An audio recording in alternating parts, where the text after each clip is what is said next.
According to renowned astronomer and ufologist Dr. J.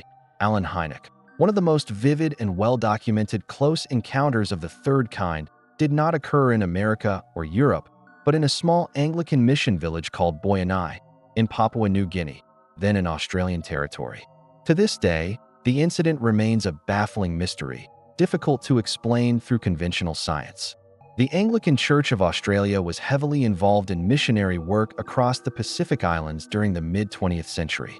One of its missionaries was Father William Booth Gill, a respected and practical man, known for his kindness and intelligence. He wasn't prone to believing in extraordinary or paranormal phenomena, quite the opposite. As a priest, he viewed such matters with deep skepticism. But in April 1959, things began to change for him. On April 5th, Father Gill saw a strange light moving at incredible speed above the uninhabited area of Mount Pudi. He brushed it off.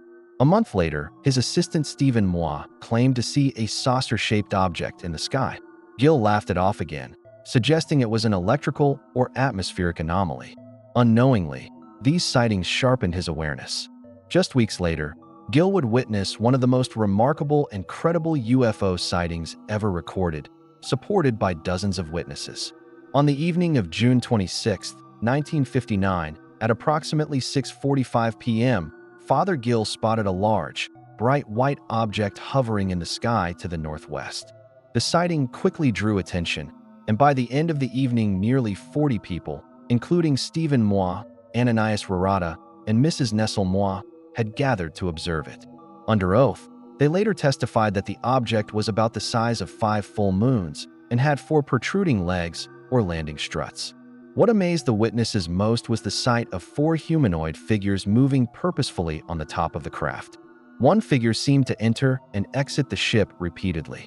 The craft occasionally emitted a bluish light and remained silently suspended above the mission compound.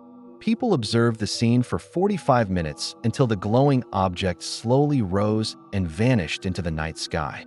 Around 8:30 p.m., several smaller craft appeared, maneuvering silently and performing strange aerial movements. By 9 o'clock, the original large UFO returned. The display continued for nearly 4 hours before clouds finally covered the sky. Father Gill documented the event in detail and had 25 other witnesses sign his report. A second encounter occurred the very next evening. At precisely 6 p.m. on June 27th, the large object reappeared in the sky, accompanied by 2 smaller craft. Once again, humanoid figures were visible atop the larger ship. Father Gill later described the scene. On the bigger one, we could see 2 figures moving about in the center of the deck. From time to time, they bent down and stretched out their arms, as if adjusting or working on something. One of them seemed to be looking down at us. To our astonishment, the figure waved back. Ananias began waving both his arms overhead, and soon 2 figures on the craft did the same. We kept waving, and before long, all 4 of them were waving back at us. There was no doubt they were responding. Another witness, Eric Kodawara, waved a burning torch in the air, and the ship responded with flashes of light.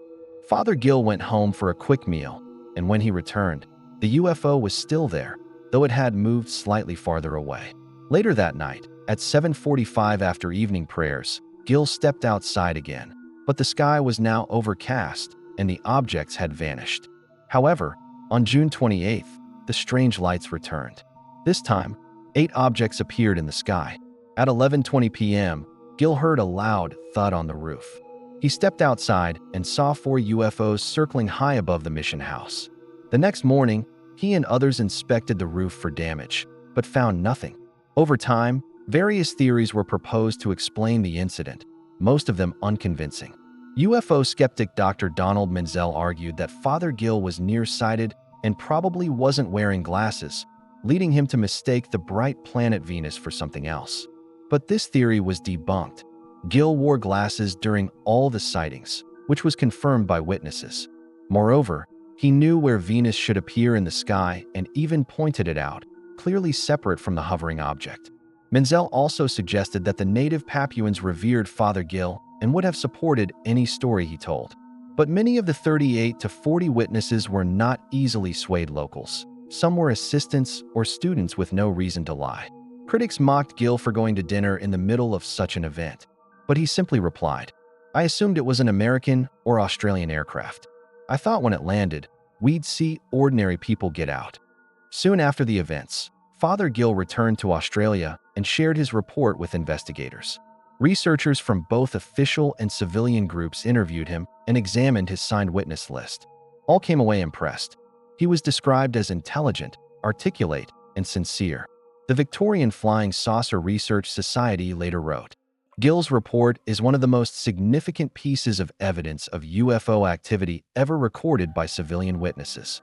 What makes this sighting unique is that it was the first time reliable witnesses reported seeing both a UFO and humanoid beings associated with it at the same time.